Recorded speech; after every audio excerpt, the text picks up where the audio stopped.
तो परमात्मा क्या बताते हैं, अमर करूं सतलोक पठाऊं, तात बंदी छोड़ कहां, बंदी छोड़ हमारा नामम, अदर अमर है अस्थिर ठामम। पुण्यात्माओं, आपके ऊपर बहुत जबरदस्त प्रभाव है। जैसे किसी व्यक्ति ने नशा कर रखा हो और वो घर के सामने से ही गुजर जाता, आगे चला जाता है, उसको ये नहीं पता तेरा घर कहाँ है, वो नहीं पहचान पाता तेरा माता पिता भी सामने खड़े हैं। तो वो दशा आज आपकी और हमारी है। हमारे पिता यहाँ भटक भटक कर चले गए, 120 वर्ष तक रहे वो बनारस में, काशी शहर भारतवर्ष में।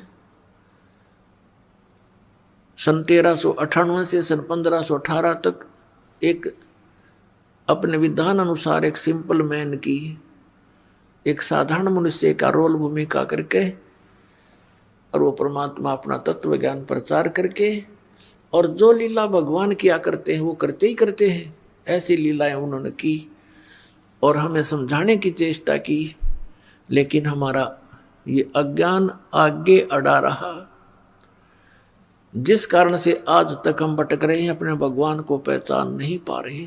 आप बहुत कष्ट उठा रहे हो, लेकिन एक शराबी व्यक्ति हो या भांग का नशा कर रखा हो, वो कहीं पड़ा रहे, धूप और छाया का उसको पता ही नहीं।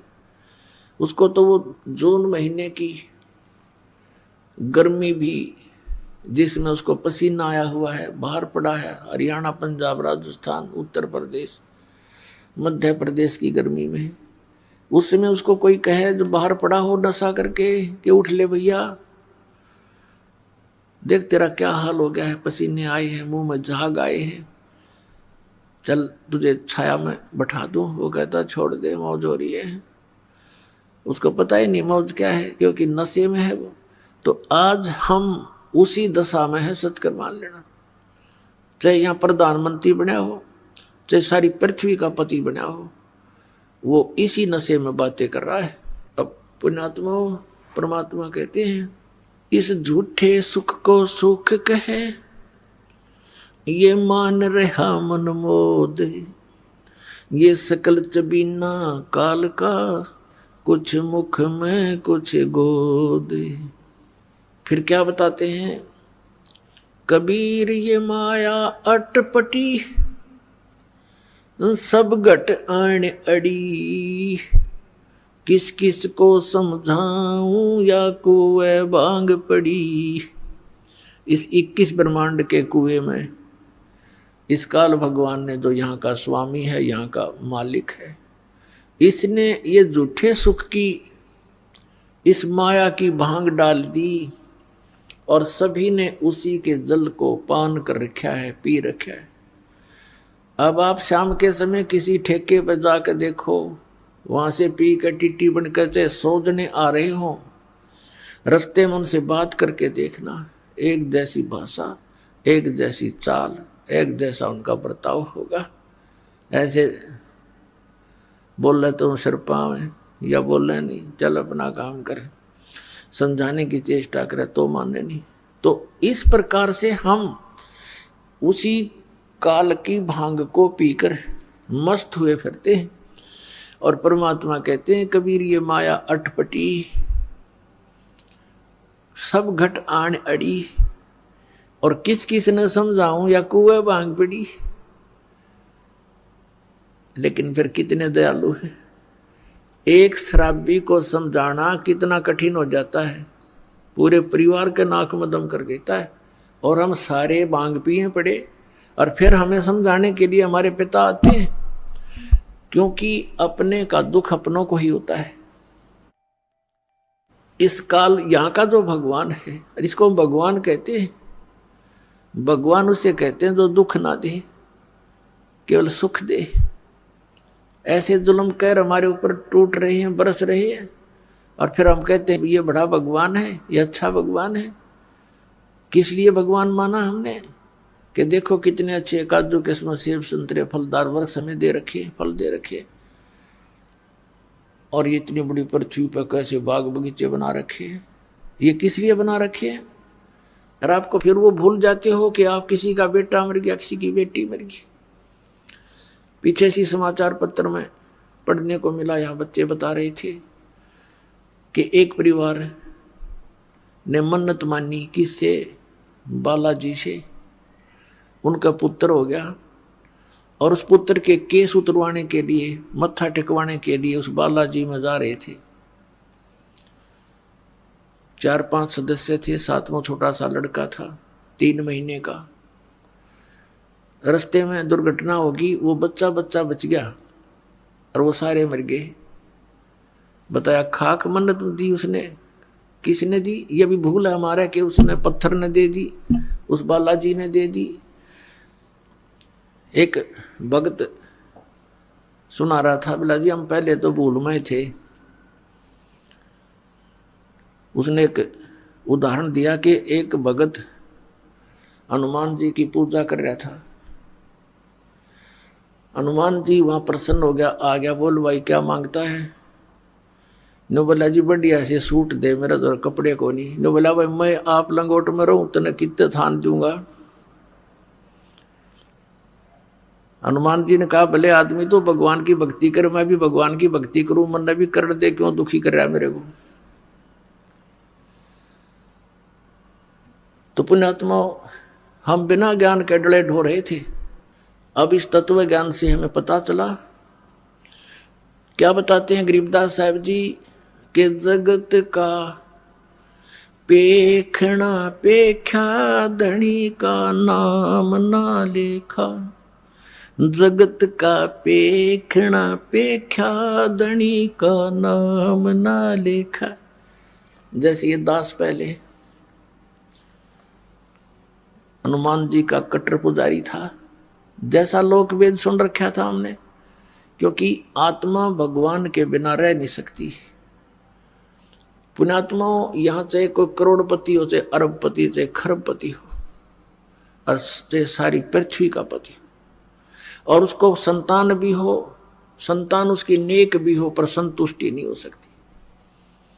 आत्मा में प्रसन्नता नहीं हो सकती, क्योंकि आत्मा को उस सुख की आवश्यकता है जो यहाँ पर है नहीं, और उस सुख को प्राप्त हुए बिना ये संतुष्ट हो नहीं सकती। फिर इसको ये भी पता है कि भगवान आकर बताते हैं स्वयं अपनी महिमा। अब कबीर परमात्मा कहते हैं, धर्मदास सुन अमर कहानी, अपनी महिमा हम आप बखानी। कि अपनी महिमा मैंने आप बतानी पड़े आकर के। इस मेरी महिमा का बताने वाला इस पृथ्वी पर कोई 21 ब्रह्मांड में नहीं छोड़ रखा, इसलिए किसी को याद ही नहीं रहा। सबको भांग पिला रखी है, सबके 3 इंजेक्शन लगा रखे, तीनों गुण इनके ऊपर प्रभावी है। इनको सो दिए को ना, इनको जितना दिखा ये बेटा बेटी कार कोठी आगे कुछ दिखाई नहीं देता इन बोली आत्माओं को, इतना बांध दिया इनकी बुद्धि को। तो क्या बताते हैं कि अपनी महिमा मैंने आप ही आके बतानी पड़ी। तो इस परमात्मा के से प्राप्त ज्ञान के आधार से हमें फिर दिखाई देने लगा। जैसे ये दास पहले हनुमान जी का पुजारी था, लगातार 25 वर्ष तक, यानी 10-12 वर्ष का ये दास ऐसे अपने साथी विद्यार्थी से सुनकर कि हनुमान चालीसा का 7 बार पाठ करना चाहिए प्रतिदिन, और श्री कृष्ण भगवान परम शक्ति है। वो ब्राह्मणों का लड़का था और हम ऐसे कुल में जन्म लिया हुआ था, अच्छे आदमी सारे थे, लेकिन राम नाम का आसपास नहीं थे। राम की तो दिन में चर्चा भी नहीं चला करती, दिन रात में कभी भी अपना पेट भरने के धंधे में जुड़े रहते, हमें भी जोड़े रहते। तो उससे थोड़ा पता लगा, एकदम आत्मा उभरी, तो जैसा लोक वेद सुना था उसके आधार से दृढ़ होकर लगे। कोई गुरु नहीं, लेकिन चाह भगवान की घड़ी, गीता जी का पाठ करने लगे, विष्णु भगवान श्री कृष्ण भगवान को इष्ट, फिर हनुमान जी याद आ गए, हनुमान जी इष्ट, फिर और कोई शंकर भगवान की महिमा सुनी, वो भी इष्ट, यानी हमने 36 खत्म कर रखे थे, लाभ कुछ भी नहीं था। यदि पूर्व संस्कार से कोई हमें लाभ होता था, क्योंकि बच्चे पढ़ते हैं उनको तो यही बड़ी बात होती है कि वो परीक्षा में पास हो जाए। तो परीक्षा में पास होते थे। हनुमान जी की बाबा श्याम जी दादा लाई पूजा थी, उनका शुक्र मनाते। फिर श्री कृष्ण जी विष्णु जी का शुक्र मनाते, फिर श्री शंकर भगवान का शुक्र मनाते और खुश हो जाते। बस पास हो गए, फिर भूल जाते, अगली परीक्षा में फिर याद करते बस। और फिर जैसे वह हुआ, फिर संतान की इच्छा होती है। हम संतान को सबसे पहले पुत्र प्राप्ति की इच्छा करते थे। अज्ञानता के कारण हमें ज्ञान नहीं था, लेकिन पुत्र और पुत्री में पुण्यात्माओं भूल का भेद मत करना। काल ने हमें यहाँ मूर्ख बनाकर पीड़ित करने के लिए, दुखी करने के लिए यहाँ इस तरह की गलत रीति रिवाजों में जोड़ रखा है।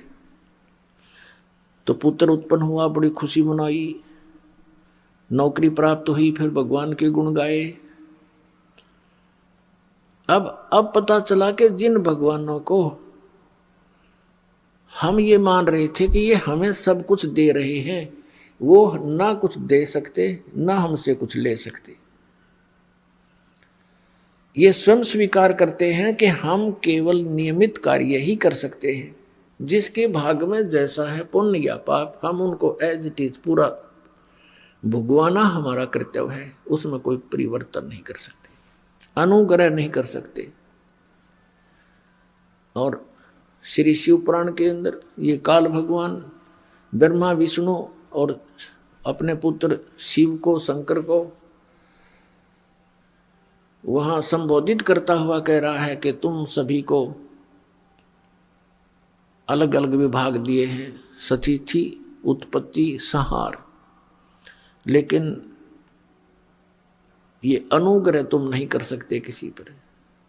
अनुग्रह माने कृपा। तो फिर ये भगवान की से जब अनुग्रह नहीं कर सकते, हम दुखी हैं तो दुखी देखे जाएंगे, इनका भी कोई भी वश नहीं चलेगा, क्योंकि इनकी पावर से बाहर की बात है। तो हम इनसे ही ये सब लाभ मान रहे थे। तो यहां परमात्मा कहते हैं जगत का पेखना पेख्या धनी का कितना नाम ना लेखा। जो हमें सब कुछ दे रहा था, हमें सब कुछ उपलब्ध करा रहा है, हमारे दुखों का निवारण कर सकता है, उसका कहीं नाम भी नहीं, जिक्र भी नहीं। अब इस प्रकार से हम परमात्मा की भक्ति महिमा से अपरिचित होकर के ये सब क्रियाएं कर रहे थे और इन भगवानों पर आश्रित थे। कबीर परमेश्वर जी कहते हैं कि धर्मदास सुन अमर कहानी, हमने अपनी महिमा आप बखानी। क्या बताते हैं परमात्मा कबीर परमेश्वर जी? कबीर पीछे लग गया जाऊं था मैं लोक वेद के साथ, रस्ते में सतगुरु मिले भाई दीपक दे दिया हाथ। कबीर परमात्मा जी कहते हैं कि इस भक्ति के मार्ग में, भक्ति के सफर में हम लोक वेद के आधार से चल रहे थे, और इस भक्ति मार्ग में, इस रास्ते में हमें सतगुरु मिल गए। उन्होंने तत्व ज्ञान रूपी ये दीपक टॉर्च हमें दे दिया। अब हम इस तत्व ज्ञान यथार्थ भक्ति मार्ग रूपी टॉर्च तत्व ज्ञान की रोशनी में हम पथ भ्रष्ट नहीं होंगे, हम कुमार्ग पर नहीं जाएंगे, हम सुमार्ग पर चलेंगे और अपने घर पहुंच जाएंगे, यानी मोक्ष प्राप्त कर लेंगे। तो परमेश्वर ने स्वयं अपने ऊपर उदाहरण देकर बताया है कि पीछे लग गया जाऊं था लोक वेद के साथ। अब जैसे पुण्यात्माएं हैं, ये भटक रही है भगवान के लिए, लेकिन इन काल के दूतों ने इस काल प्रेरणा से स्वयं भी इनको ज्ञान नहीं है, ये अब अभिमानी बन गए हैं। इतना सच्चाई को देखकर भी ये मानने को तैयार नहीं है, क्योंकि ये आपके हितैषी नहीं है। ये आपके शत्रु का रोल कर रहे हैं। जब तक ज्ञान नहीं था तो पुण्यात्माओं ये सोच सकते हैं कि भी इनसे गलती बन गई संतों से,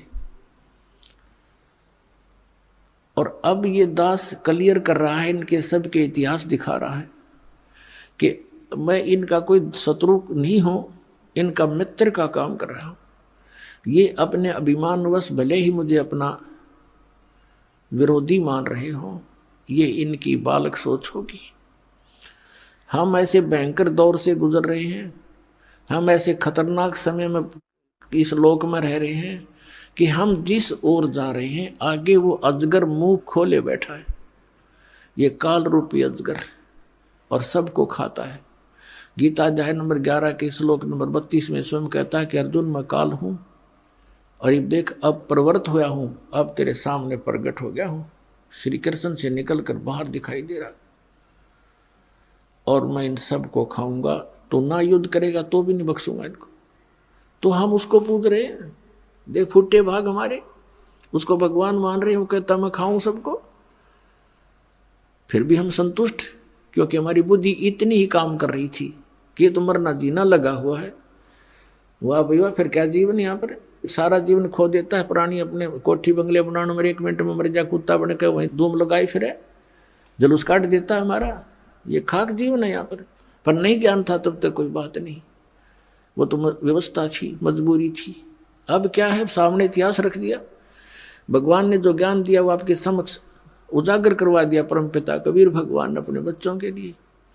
और ये तत्व ज्ञान रूपी आपको आंखें दे दी, आपका अज्ञान रूपी मोतियाबिंद का ऑपरेशन कर दिया, और अब भी जानबूझकर कुएं में पड़ो।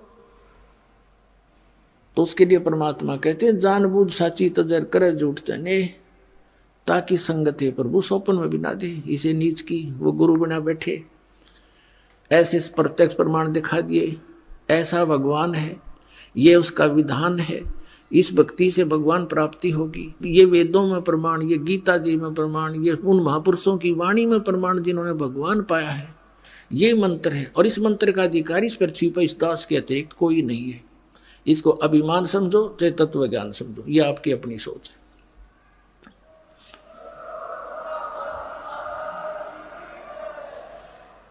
क्योंकि जिस समय परमेश्वर आए थे स्वयं 120 वर्ष या रह कर गए कलयुग में, उनके 64 लाख शिष्य थे, उनने किसी को उत्तराधिकारी नहीं बनाया कि अन्य को भी कह दो तू नाम दे दिया करे। इस नाम का देना कोई बालकों का खेल नहीं। एक अनमोल जीवन, मनुष्य जीवन के साथ खिलवाड़ करना, इनके जीवन को नष्ट करना मात्र है, और अपने सिर पर भार धरना। तो परमात्मा स्वयं इनाम देते थे, उनको मालूम था कि नाम देने का अधिकारी यहाँ कोई नहीं हो सकता, वो इतने वजन को सहन नहीं कर सकते, इस सफर में वो सफल नहीं हो सकते। तो उस समय परमात्मा ने स्वयं ही 64 लाख शिष्यों को स्वयं ही उपदेश दिया था। और आज इस दास को, अपने वफादार कुत्ते को आपके लिए भौंकने के लिए, धनियों को जगाने के लिए अब फिर भेज दिया। ये दास लगातार सन 1994 से भौंक रहा है,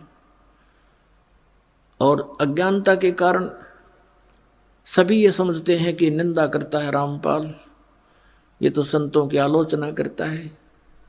पुण्यात्माओं, जरा ध्यान से सुनो इस दास के वचनों को, और जो प्रमाण दिए जाते हैं उन्हें गहराई से सोचो। आपने फिर आलोचना की परिभाषा ही नहीं पता, आलोचना कहते किसे। जैसे किसी व्यक्ति ने नकली नोट छाप दिए 500 जनता को ठग रहा था, सरकार को पता चला, ओरिजिनल और डुप्लीकेट दोनों नोट साथ साथ रख के मीडिया में, समाचार पत्रों में प्रिंट करके भेजे, टीवी पर दिखाए कि भाई ये नकली है, ये असली है। अब कोई कहे कि सरकार तो किसी के नोटों की आलोचना कर रही है, तो कौन कह सकता है, या तो उस ग्रुप का होगा, या कति महामूर्ख व्यक्ति, और या फिर अभिमानी व्यक्ति, या नशा कर रखा होगा किसी ने। सरकार आलोचना नहीं, एक महापरोपकार कर रही थी। ना जाने कितने बोले आत्मा ठगे जाते, मुश्किल से 2 रुपये दिहाड़ी करके सामने घर आता है और उसमें 500 रुपये का नकली, तो मर गया बेचारा, टक्कर मार कर होता परिवार। तो पुण्यात्माओं, ऐसे ये दास आपके साथ कर रहा है। इन सब नकली संतों के इतिहास दिखा दिए, नकली महर्षियों के इनके विद्वान दिखा दिए, इनके द्वारा लिखी पुस्तकें आपके रूबरू कर दिए। किसी विद्वान थे, इनको कख भी पता नहीं और करोड़ों व्यक्तियों को बर्बाद किए बैठे हैं। अब इनको अब भी लज्जा नहीं आती, क्योंकि इनको पता है कि हमने इतना ज्ञान फैला दिया है कि हमारे जीवन में तो शायद ये नहीं समझ सकेंगे रामपाल की भाषा को। लेकिन पुण्यात्माओं, परमात्मा के बच्चे हैं सभी, वो संत भी भगवान के बच्चे हैं, वो भी उनके लिए बुरे नहीं है। लेकिन परमात्मा तो उस जड़ को पकड़ता है कि ये सभी काल ने भ्रमित कर दिए, और अब भी इस दास के भौंकने से ये जाग गए, क्योंकि आप धनी आत्मा हो जो भगवान के लिए तड़प रहे हो, जा रहे हो, घूम रहे हो, और आपको जगाने के लिए दास भेज दिया अपना कुत्ता, और अब भी आप नहीं जागोगे तो फिर आपने घनी भांग पी रखी है काल की। फिर सुबह उठोगे तो आपका बहुत नुकसान हुआ मिलेगा। उठोगे कब? जब आपकी मृत्यु हो जाएगी। फिर आपके चारों तरफ यम के दूत खड़े होंगे और आप देख रहे होगे, मेरा बेटा कहाँ, मेरी बेटी कहाँ, मेरा कार कहाँ, मेरी कोठी कहाँ। कहते हैं स्वप्ना सा जा टूट उठ के मूंड पकड़ रोए, तेरा ये स्वप्न सा टूटेगा। जैसे सपने में एक भगत कह रहा था, बोला जी मैं वैसे तो रिक्शा चलाता हूँ और कार की इच्छा रखता था, मेरे पास भी कार हो। एक दिन सर्दियों के दिन थे, गहरी नींद आ गई और मैंने सपने में जैसे मैं कार ले खरीद ली और बैठ के कार में और स्पीड तो चला रहा हूँ। आगे मैंने ब्रेक लाना चाहा, ब्रेक लगे नहीं तो गाड़ी टकरा गई, एकदम आँख खुली तो पैर देखा, रजाई पार कर गया, टूटी शोड़ थी रजाई, उसका माँ का पार कर गया पैर मेरा, वो ब्रेक लग गया था, वह रजाई भी पाट गई। तो सुबह उठा तो देखा ना वो कार थी और वह रजाई और पाट ली लात मारे मार के। तो कहने का भाव ये पुण्यात्माओं कि उस जब तुम्हारा यह शरीर छूटेगा तब तुम जागोगे, फिर तो उस रजाई में पाँव फंसा पाओगा आपका। चारों तरफ यम के दूत खड़े होंगे और फिर देखोगे कहाँ मेरी बेटी, कहाँ मेरा बेटा, कहाँ कार मेरी कोठी। और फिर देखो कितनी दुर्गति करता आपकी। पहले तो तपस्या पर डाले जाओगे, एक स्थान ऐसा आता है वहाँ से अचानक यमदूतों के हाथों से भी वो जीव निकल जाता है। तपस्या पर डाला जाता है, वहाँ भून कर बुरा हाल करता है इसका, उससे गंध निकालता है सूक्ष्म शरीर से, फिर वापस भेज देता है। तब तक वो यम के दूत वही इंतजार करते हैं और वो सोचते हैं कि भगवान के पास गया है, वहाँ से वापस आएगा, और फिर वो पकड़ कर ले जाते हैं धर्मराज के पास। धर्मराज जैसा भी उसका विधान अनुसार बना देता है कि जा तू प्रेत बन। अब वो प्रेत बनाकर भेज दिया जाता है। पहले ये 13वीं क्यों मनाया करते थे और 17वीं क्यों मनाते थे कि 13 दिन तक इस जीव का ये नहीं पता यूँ कहाँ रहता है, उनको पता ही नहीं था। अब 13वें दिन आवे सारे कोल्लू में गए, पीठ पड़ के तपस्या पर बन के धर्मराज के दरबार में लाइन लग जाती है, इसका नंबर आता तब इसको आगे योनि प्राप्त होती है। तो 13वें दिन फिर यू नीचे पटक दिया जाता है। फिर ये आता अपने घर, जहाँ आसा बादशाह हुई, कहते कि गधा बनेगा, किसी का पशु बन जाएगा उसी परिवार में, या कुत्ता बनकर उसी गली में शहर से पट्टे कर रहा होगा, या प्रेत बनकर फिर वहीं आता है घर पे। और ये घर पे आकर के क्या कहता, बेटा देख मैं आ गया हूँ, बेटी मैं आ गया हूँ। वो सूक्ष्म शरीर है, उसको बोलने के लिए स्पीकर चाहिए एक स्थूल शरीर का, वो उसका खत्म हो गया। अब वह धक्के खा रहा है, वहीं भटक रहा है, कोई उसकी सुन नहीं रहा। वो सोचता है देख कैसा परिवार है, मेरी एक बात नहीं मान रहा है। फिर काफ़ी दिन के बाद उसको दूसरे भूत मिल रहे हैं, भगत तो भूत बन गया ही वे, अब को नहीं अपना ब्योते हैं। तो ये ऐसे भी दुखी करता है, हर तरह से परेशान किया जाता है। तो जो प्रसंग चल रहा है उसी पर आते। अब कहने का भाव ये है पुण्यात्माओं कि इस परमात्मा की सत भक्ति करने से आपने ना भूत बनना, ना 13वीं की जरूरत, ना 17वीं की आवश्यकता, ना फिर पिंड भरवाने। इन पिंड भरवाने के सारा लगे क्या फायदा मिलता है? नथिंग।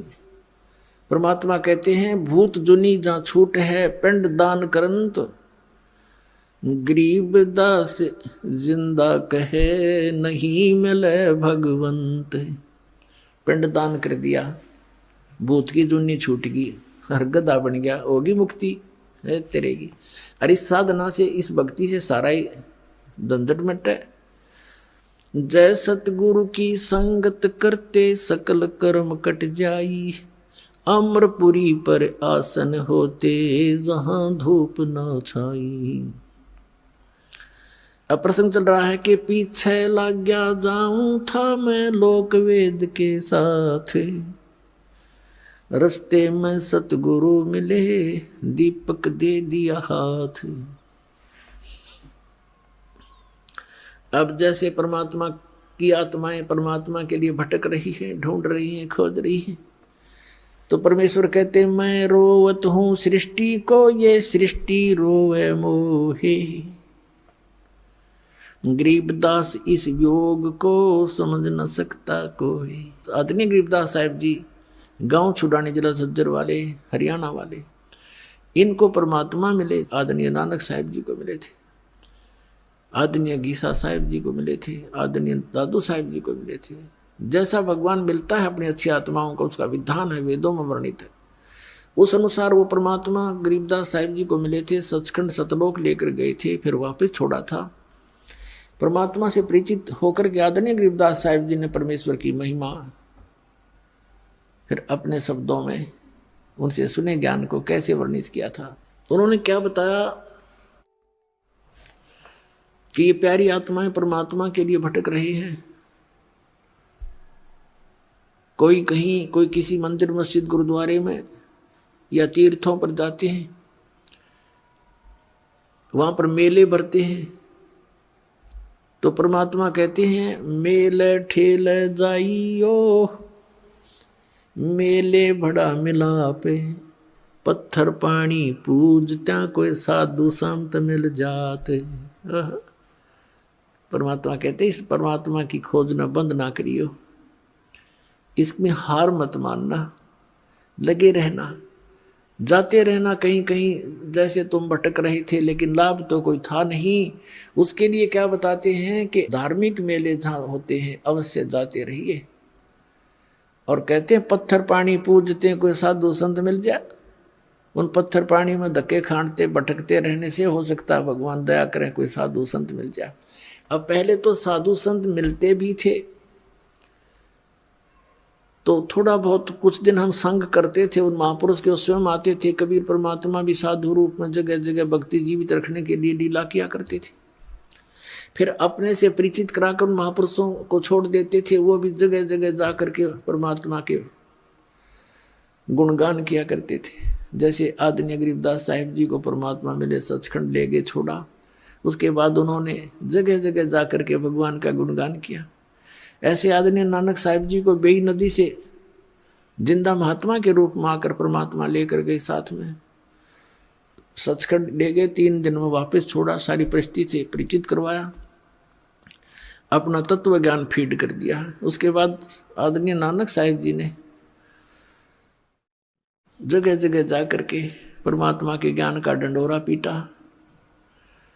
अब क्या बताते हैं कि मेले ठेले जाइयो, मेले बड़ा मिलाप, पत्थर पानी पूजते हैं कोई साधु संत मिल जाते। ये महात्मा भी वहीं जाते थे जहाँ भक्त इकट्ठे होते थे। तो क्या बताते हैं परमात्मा कि वहाँ जैसे कोई संत मिल गए तो हम उनके ज्ञान से प्रभावित भी होते रहे। उन पत्थर पानी पूजते समय हमें कोई संत मिल जाते, उनसे चर्चा भी करते, कुछ दिन उनका संग भी करते, तो उससे हमें कुछ लाभ भी होता। फिर हमें भ्रमित कर देता कोई अज्ञानी काल का दूत कि ये क्या जाने जो ज्ञान तुम सुना रहे हो ब्रह्मा विष्णु महेश से ऊपर कोई शक्ति है, ये तो झूठा है, कोई प्रमाण नहीं। क्योंकि हम शिक्षित नहीं थे इसलिए हम भ्रमित हो गए। तो वहाँ परमात्मा के संत मिलने से भी हम व्यर्थ रहे, अपना जीवन व्यर्थ कर गए, हम लाभ से वंचित रहे। अब क्या बताते हैं परमात्मा, चारों युग में संत पुकारे और कूक कहा हम हेल रे, हीरे माणक मोती बरसे ये जग चुगता ढेल रे। अब क्या बताते हैं परमात्मा कि चारों युग में मेरे संत पुकारे, जिनको मैं मिला, अपने ज्ञान से परिचित कराया और वापस छोड़ दिया यहाँ पर। उन्होंने चारों युगों में मेरी महिमा का गुणगान किया, ऊंचे स्वर में आवाज लगा लगा कर जगह जगह पर जा करके, और कहते हमने भी कूक कहा हम हेल रे, हेल माने हेला दे कर, ऊंची आवाज दे करके। और क्या बताया कि ये शास्त्र विधि त्याग कर मनमानी पूजा रूपी तुम कंकर इकट्ठा कर रहे हो, और हम सत साधना रूपी हीरे मोती आपके सामने बखेर रहे हैं। आप अनजानपने से इनको ना स्वीकार करके और ये आन उपासना रूपी कंकर पत्थर डले इकट्ठे कर रहे हो, डले ढो रहे हो। अब क्या बताते हैं, पर भी लेन जात है दुनिया, अमरा ज्ञान किने ना सुनिया। भगवान हमारे पिता हमारे बीच में खड़े होकर रो रहे हैं और कह रहे हैं कि पर भी लेन जात है दुनिया, हमरा ज्ञान किन्हें ना सुनिया। ये बोली आत्माएं कुंभ के मेले पर जो पर भी लगती है, वहां उस तालाब में स्नान करके मोक्ष मान रहे हैं, और हमरा ज्ञान किन्हें ना सुनिया। हमारा ज्ञान कोई सुनकर राजी नहीं, जिससे मोक्ष भी होगा और कहीं भटकना भी